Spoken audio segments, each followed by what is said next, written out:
Pi est un grand voyageur du temps, de l'espace et des sciences. On l'a vu dans la géométrie, en analyse, en probabilité. Laisse-moi te conter son carnet de route. 1881. Probablement Pi. Que vaut la probabilité que deux nombres entiers pris au hasard soient premiers entre eux? On dit aussi des nombres copremiers ou étrangers. Ce sont deux nombres qui n'ont aucun diviseur commun, hormis 1. Par exemple, 15 et 16. 15 est divisible par 1, 3, 5 et 15. 16 est divisible par 1, 2, 4, 8 et 16. Hormis 1, ils n'ont pas de diviseur commun, ils sont donc premiers entre eux. En contre-exemple, 12 et 21. 12 est divisible par 1, 2, 3, 4, 10 et 12. 21 est divisible par 1, 3, 7 et 21. 3 est un diviseur commun à 12 et 21. Donc 12 et 21 ne sont pas premiers entre eux. La démonstration rigoureuse de Hardy et Wright confirme le théorème d'Ernesto Cesaro, professeur italien, qui énonça que la probabilité que deux nombres entiers pris au hasard soient copremiers est égale à 6 sur pi carré. 1882, la transcendance de Pi. Ferdinand von Lindemann, mathématicien allemand, mit fin au problème de la quadrature du cercle, c'est-à-dire la mise en rapport entre un cercle et un carré de même surface. Par sa démonstration, il mit fin à 25 siècles d'interrogations. On dit d'un nombre qu'il est algébrique s'il est la solution d'une équation polynomiale à coefficient entier, comme c'est le cas pour le nombre d'or. Dans le cas où il n'est pas possible de trouver une équation dont pi serait la solution, on dit que pi est transcendant. C'est un très joli mot pour une situation pas si rare qu'on pourrait le croire. 1913, Pi est le Mozart des mathématiciens. Srinivasa Ramanujan est le Mozart des mathématiciens. Fascinant et mystérieux, il est mort jeune, à 32 ans, en laissant des milliers de formules non démontrées et presque toutes vraies. Ramanujan a laissé des dizaines de formules donnant pi, dont celle-ci qui a la particularité de faire intervenir le nombre d'or, 6/5 de phi au carré. Elle s'écrit aussi 6/5 fois 1 plus phi et donne une valeur de pi précise au millième près. Cette formule est la plus efficace pour calculer pi et elle laisse rêveurs même les plus endurcis des mathématiciens. Il a fallu plus de 70 ans pour qu'elle soit confirmée.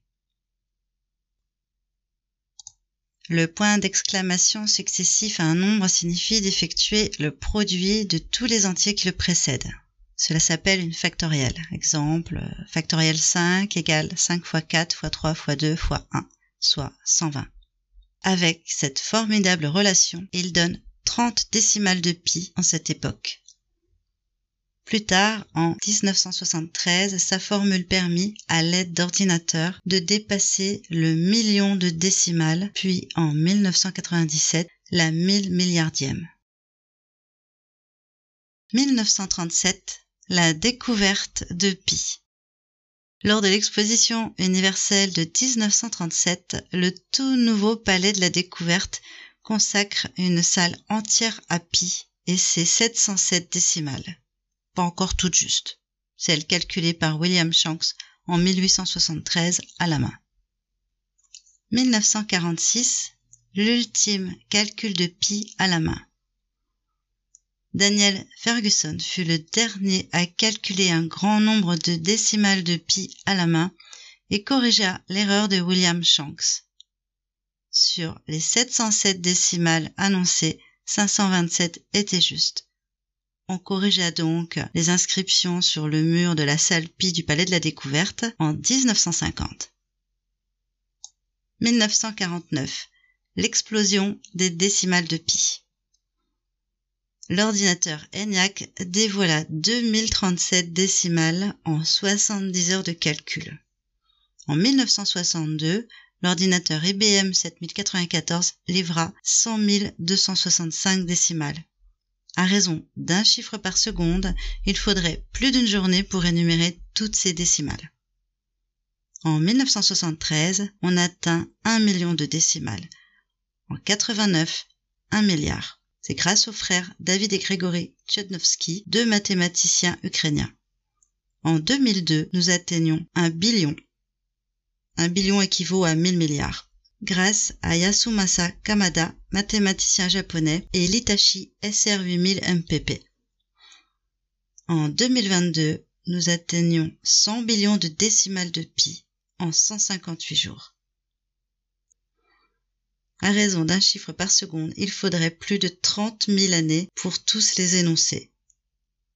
Ah oui, mais pourquoi faire? 2 décimales suffisent?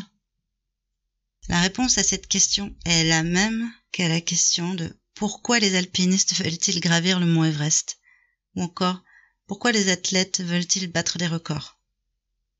Voilà. Pi, de la particule élémentaire jusqu'à l'espace.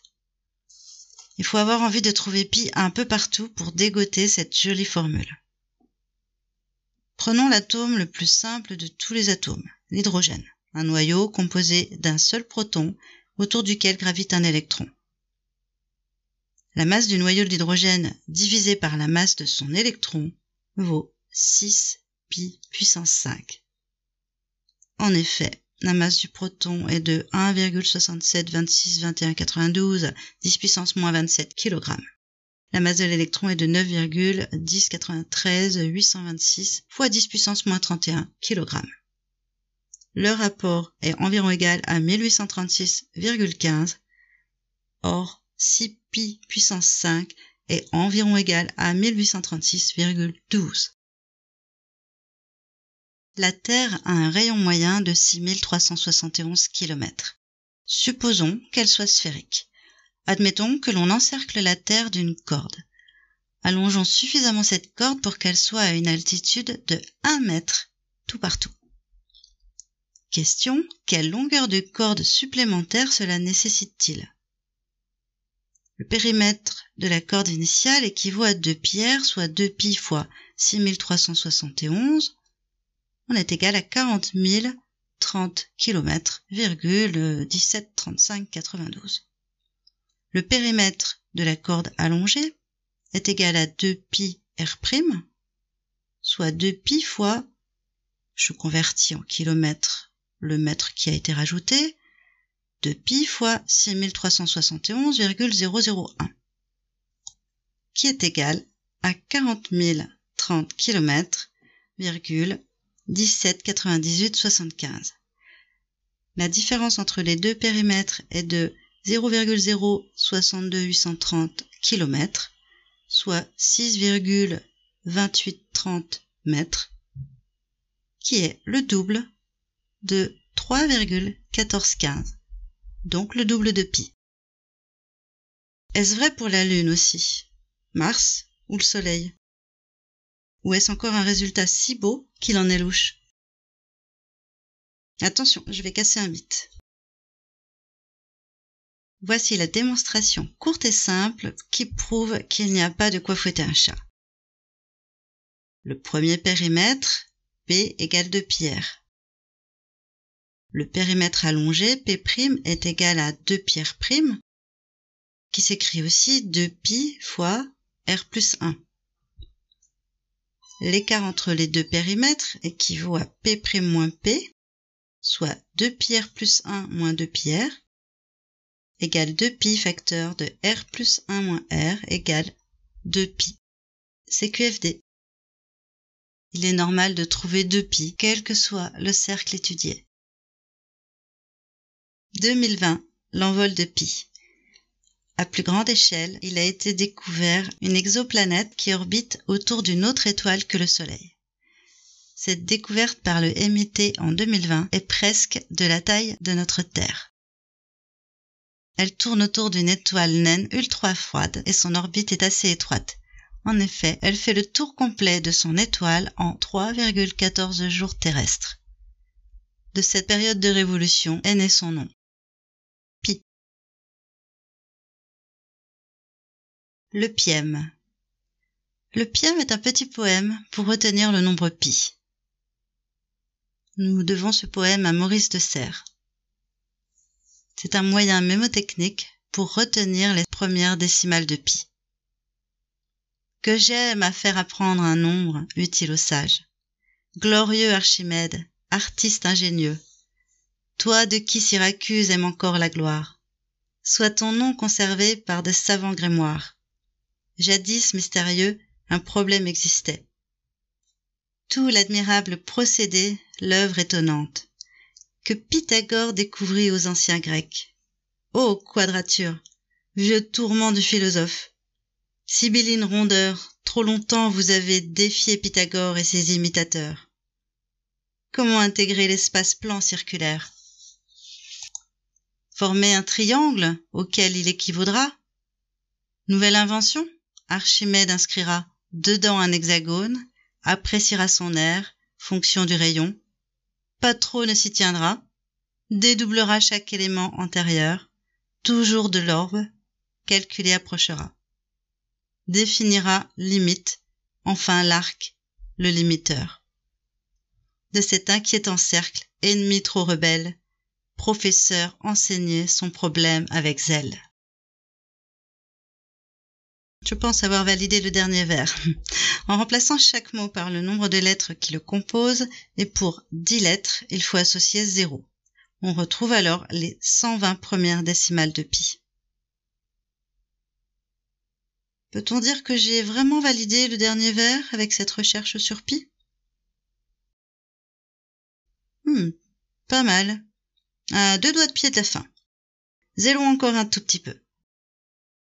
Tout comme il existe une journée pour la fête des amoureux, le jour de la Saint-Valentin, le 14 février, il existe une journée pour fêter pi. La notation du 14 mars en écriture anglo-saxonne est 3,14.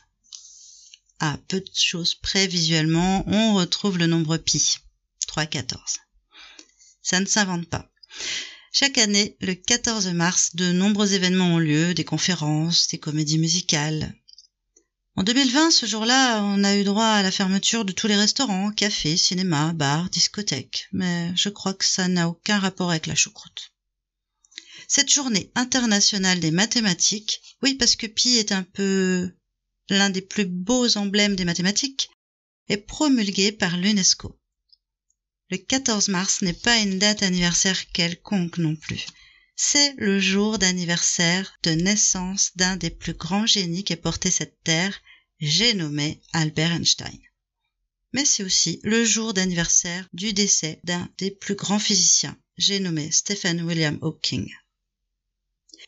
Si tu n'as pas toute ta journée de libre le 14 mars prochain, cible ta fête pour pi à 1h59 et 26 secondes.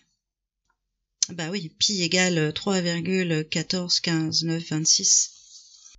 Pi est un nombre normal et est un nombre univers.